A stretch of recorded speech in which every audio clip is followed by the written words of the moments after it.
مسجد کے اندر تراویح رمضان المبارک میں پڑھانے کا سب سے زیادہ حقدار کون ہے؟ مسجد کا امام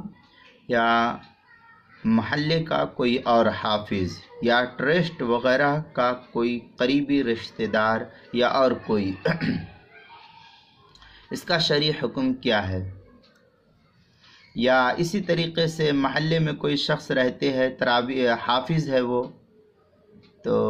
یہ زیادہ حقدار ہے یا مسجد کا امام زیادہ حقدار ہے تراویح پڑھانے کا؟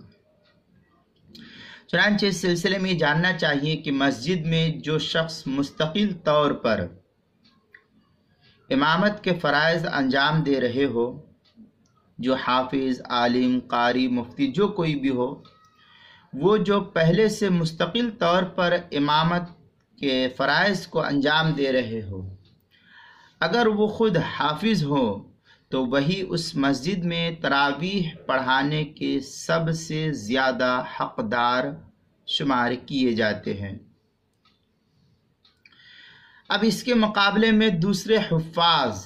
مسجد میں تراویح کی امامت کے حقدار نہیں ہیں، جبکہ مسجد کا امام خود حافظ ہو اور مستقل طور پر مسجد میں امامت بھی کرتا ہو تو یہی زیادہ حقدار ہے۔ اس کے علاوہ محلے کا کوئی آدمی، کوئی حافظ یا مسجد کے ٹرسٹ کا کوئی قریبی رشتہ دار اگر حافظ ہو تو امام کی اجازت کے بغیر اس کا تراویح پڑھانا مسجد کے اندر یہ درست نہیں ہے۔ لہذا اگر مسجد کا امام اپنا حق خود کسی کو دے دے، کسی مسجد کے ٹرسٹ کے دباؤ کے بغیر، اپنی خوشی سے یا محلے کے لوگوں کے دباؤ کے بغیر اپنی خوشی سے اپنا حق اگر کسی حافظ کو دے دیتا ہے تو یہ مسجد کے امام کو اس کا حق ہے کہ وہ اپنا حق کسی کو بھی دے سکتا ہے، اس میں کوئی حرج کی بات نہیں ہے۔ اس لیے اگر مسجد کا امام نہ کسی وجہ سے تراویح پڑھا سکتا ہو یا نہیں پڑھا رہا ہو، وہ اپنا حق اگر کسی محلے کے حافظ کو دے دیتا ہے یا مسجد کا کوئی قریبی ٹرسٹ کا ذمہ دار، جو مسجد کے ٹرسٹ کا جو کوئی ذمہ دار ہے اور اس کا کوئی قریبی رشتہ دار حافظ ہے، اس کو اگر وہ اپنا حق بخوشی دے دیتا ہے مسجد کی انتظامیہ کے دباؤ کے بغیر، تو اس کا اس طریقے سے اپنا حق دے دینا اس میں کوئی حرج کی بات نہیں ہے، وہ بلا شبہ اپنا حق دے سکتا ہے، اس میں کوئی حرج نہیں ہے۔ لہذا امام کو اس سلسلے میں اختیار ہے، چاہے وہ خود پڑھائے یا محلے کے حافظ کو اپنا حق دے دے، یا مسجد کا جو کوئی متولی یا ٹرسٹی اس کا کوئی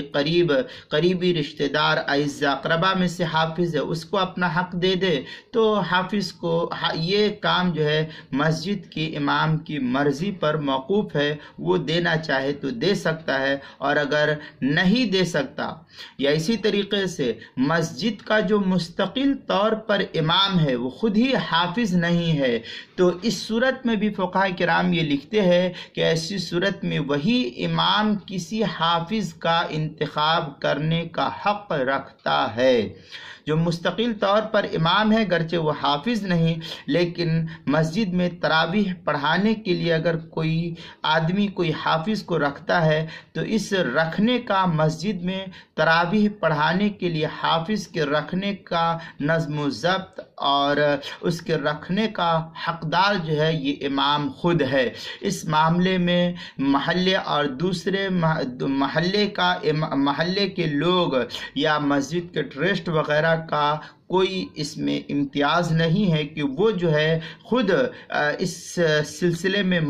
تراویح کے سلسلے میں مسجد کے امام پر کوئی زور زبردستی کرے، بلکہ امام جس کو چاہے تراویح پڑھانے کا حق دے سکتا ہے، وہ اس کے اختیار پر ہے۔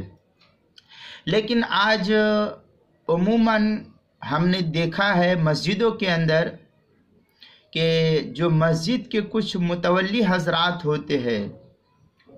ٹرسٹ حضرات ہوتے ہیں، یہ مسجد کے امام پر ظلم و زیادتی کرتے ہیں اور ان سے یہ حق شرعی اعتبار سے چھین لیتے ہیں۔ یہ اکثر مساجد میں ہم نے دیکھا ہے اور سنا ہے۔ کلی حکم تو نہیں ہے، لیکن اکثر مساجد میں ایسا ہوتا ہے کہ جو مسجد کا امام ہے اس کے اوپر مسجد کا ٹرسٹ زور زبردستی کر کے یہ کہتا ہے کہ میرا نواسا ہے یا پوتا ہے یا بیٹا ہے یا اور کوئی بھی جو اس کا قریبی رشتہ دار ہے، وہ کہتا ہے کہ آپ اس مرتبہ اس کو تراویح پڑھانے کے لیے دے دیجئے، حالانکہ امام کی مرضی نہیں ہوتی ہے، یہ مرضی کے خلاف ہوتا ہے۔ تو اس طریقے سے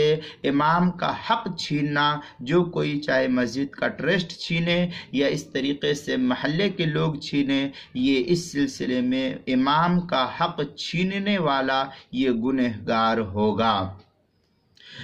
اور اگر امام اس سلسلے میں کوئی زور زبردستی کرتا ہے تو آج الامان والحفیظ مسجد کے امام کے ساتھ ظلم و زیادتی یہ ہوتی ہے کہ مسجد کے ٹرسٹ کی بات نہ سننے کی وجہ سے مسجد کی امامت سے حافظ صاحب یا امام صاحب کو ہاتھ دھونا پڑتا ہے، جو ایک سراسر ظلم و زیادتی ہے۔ اس لیے میری ویڈیو لوگوں تک پہنچائے اور ان لوگوں تک جو مسجد کے امام کے ساتھ اس طریقے سے ان کا حق چھین کر کے دوسروں کو تراویح پڑھانے کے لیے دے دیتے ہیں، جو شرعی اعتبار سے درست نہیں، یہ سراسر ظلم ہے، اس طریقے سے ہونا نہیں چاہیے۔ اور اگر کوئی مسجد کے امام کی خلاف ورزی کے مطابق وہ تراویح پڑھاتا ہے تو تراویح تو گو جائز تو ہے، لیکن پھر بھی اس میں کراہت ہے ہی۔ چنانچہ مصنف ابن ابی شیبہ وغیرہ کے اندر روایت ہے، قال رسول اللہ صلی اللہ علیہ وسلم ولا یؤمن الرجل فی سلطانہ ولا یقعد فی بیتہ علی تکرمتہ الا باذنہ وغیرہ۔ عبارت جو ہے مصنف ابن ابی شیبہ کتاب الصلاۃ، من قال یؤم القوم اقرأہم لکتاب اللہ، یہ مؤسسۃ الرسالہ کا جو شیخ عوامہ کی تحقیق کے ساتھ چھپا ہوا ہے، اس کی تیسری جلد صفحہ 189 حدیث نمبر 3470 پر ہے۔ المستدرک علی الصحیحین، اس کی کتاب الصلاۃ مکتبہ نزار مصطفیٰ سے جو چھپا ہوا نسخہ، اس کا جدید نسخہ پہلی جلد 361 صفحہ اور حدیث نمبر 8887 ہے۔ السنن الکبریٰ للبیہقی الطبرانی، السنن الکبریٰ المعجم الکبیر للطبرانی جو دار احیاء التراث العربی بیروت کا چھپا ہوا نسخہ، اس کی 17ویں جلد صفحہ نمبر 222 حدیث نمبر 613 614 617 620 وغیرہ پر بھی اس کی تفصیل ہے۔ سنن دارقطنی اس کی کتاب الصلاح باب من احق بالامامہ وغیرہ، دار الکتب العلمیہ بیروت کا چھپا ہوا نسخہ، اس کی پہلی جلد 284 صفحہ حدیث نمبر 1082 ہے۔ یہ اس طریقے سے وہاں تفصیل ان کتابوں کے اندر موجود ہے۔ اسی طریقے سے فتاوی شام میں ہے، امام المسجد الراتب اولا بالامامہ من غیر مطلقا، پھر آگے شامیہ میں در مختار کی عبارت تھی، پھر فتاوی شام کے اندر ہے وَإِن كَانَ غَيْرُهُ مِنَ الْحَاضِرِينَ مَنْ هُوَ عالم و اقر منہ وغیرہ۔ عبارت جو ہے فتاوی شام کے اندر کتاب الصلاۃ باب الامامہ جو زکریا بک ڈیپو دیوبند کا ہندی نسخہ، اس کی دوسری جلد صفحہ 297 اور جو کراچی کا چھپا ہوا نسخہ، اس کی پہلی جلد صفحہ 559 پر اس کو تفصیل سے نقل کیا ہے۔ فتاوی عالمگیریہ وغیرہ میں ہے دخل المسجد من هو اولا بالامامہ من امام المحلتی فامام المحلہ اولا۔ یہ اس طریقے کی عبارت